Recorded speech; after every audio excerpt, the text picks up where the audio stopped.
start with a question. Have you ever thought about what really happens to a place when tourists come in large numbers? Sure, tourism brings job, income, and opportunities. But it can also bring waste, traffic, environmental damage, and even changes in local culture. This is where the tourism impact assessment comes in. It is a way of looking closely at how tourism affects a destination, the good and the bad, so that we can manage it properly. We use different impact assessment tools. This tools helps us to collect data, analyze, and understand what's really happening. As future tourism professionals, learning about these tools is important because they give us the power to make informed decisions.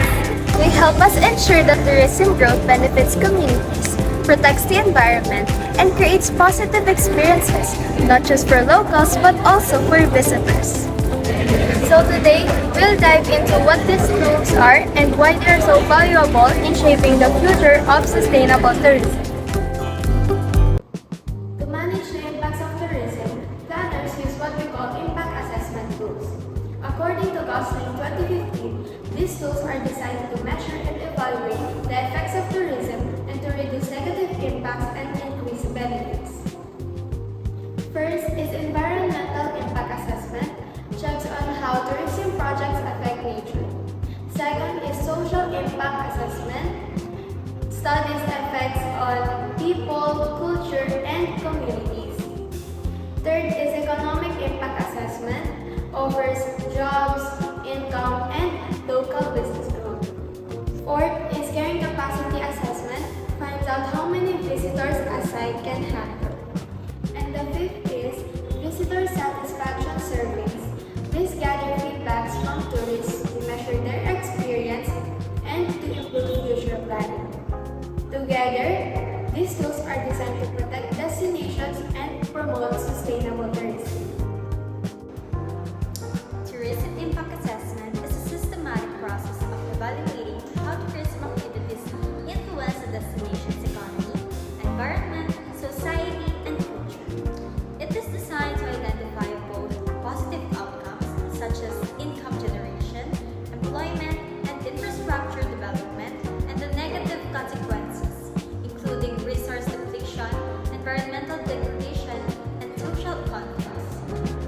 As Tyrell and Johnson said, emphasizes assessment frameworks are crucial in distinguishing the different sources and effects of tourism expenditures, allowing stakeholders to better understand how benefits and costs are distributed across communities. By conducting tourism impact assessments, policymakers, business, and local residents can make informed decisions, implement sustainable strategies, and ensure that tourism growth provides long-term value without compromising cultural integrity and environmental quality. Now, let's talk about environmental impact assessment, or EIA. It is a critical tool used to evaluate the potential environmental consequences of tourism development projects before they are carried out. According to Gleason, Terryville, and Chadwick in 2013, EIA systematically predicts how tourism activities might affect natural resources, ecosystems, and biodiversity, helping to prevent or mitigate negative impacts. The importance of EIA in tourism lies in its proactive approach. As Hunter in 2002 highlights, tourism can lead to habitat destruction, pollution, and resource depletion if not carefully managed. Moreover, according to Gleason et al. In 2013, EIA supports decision-making by involving stakeholders, including local communities, government agencies, and developers, fostering transparency and accountability. To sum up, environmental impact assessments are essential to sustainable tourism in order to minimize environmental damage, preserve natural heritage, and encourage responsible tourist practices that safeguard destinations for future generations. Next is social impact assessment, also known as SIA. According to Kabab, SIA is a process of analyzing, monitoring, and managing intended and unintended social consequences, both positive and negative social impacts,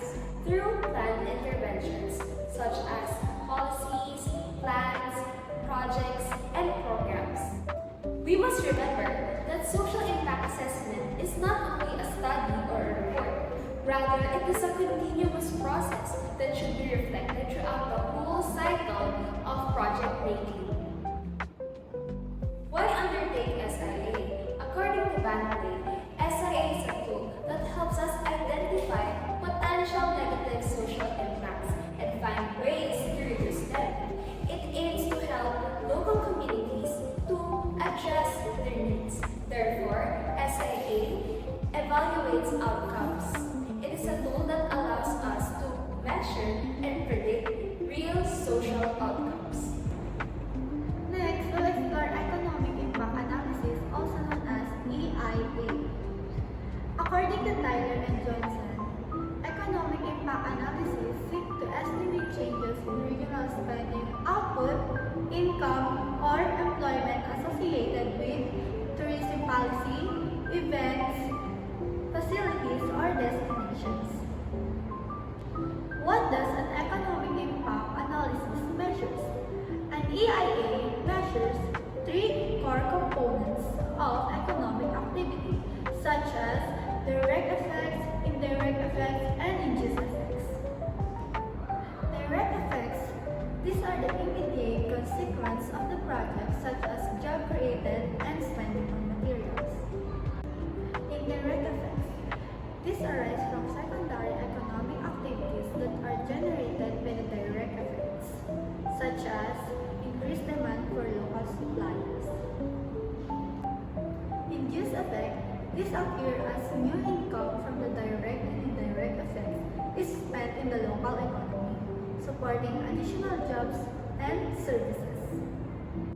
Next is the carrying capacity analysis. According to UNWTO, carrying capacity analysis is a process of determining the maximum number of people who can visit a destination at the same time without causing environmental damage, reducing visitor satisfaction, or creating negative impacts to our local communities. We must remember that carrying capacity analysis is not just about numbers. It's about maintaining a balance, ensuring that tourism growth does not exceed the limits of what a destination can sustainably handle. Carrying capacity analysis is important because it prevents overcrowding and resource overuse. It protects the environment and cultural heritage.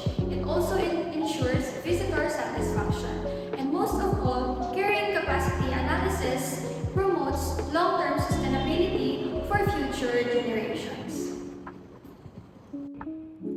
Visitor satisfaction surveys assess how well visitors like attractions, destinations, or service by collecting feedback on factors like hospitality, cleanliness, accessibility, safety, and enjoyment. According to Westhouse and Douglas 2024, they are useful in protected areas for identifying improvements such as impact management, compliance, and responsible construction.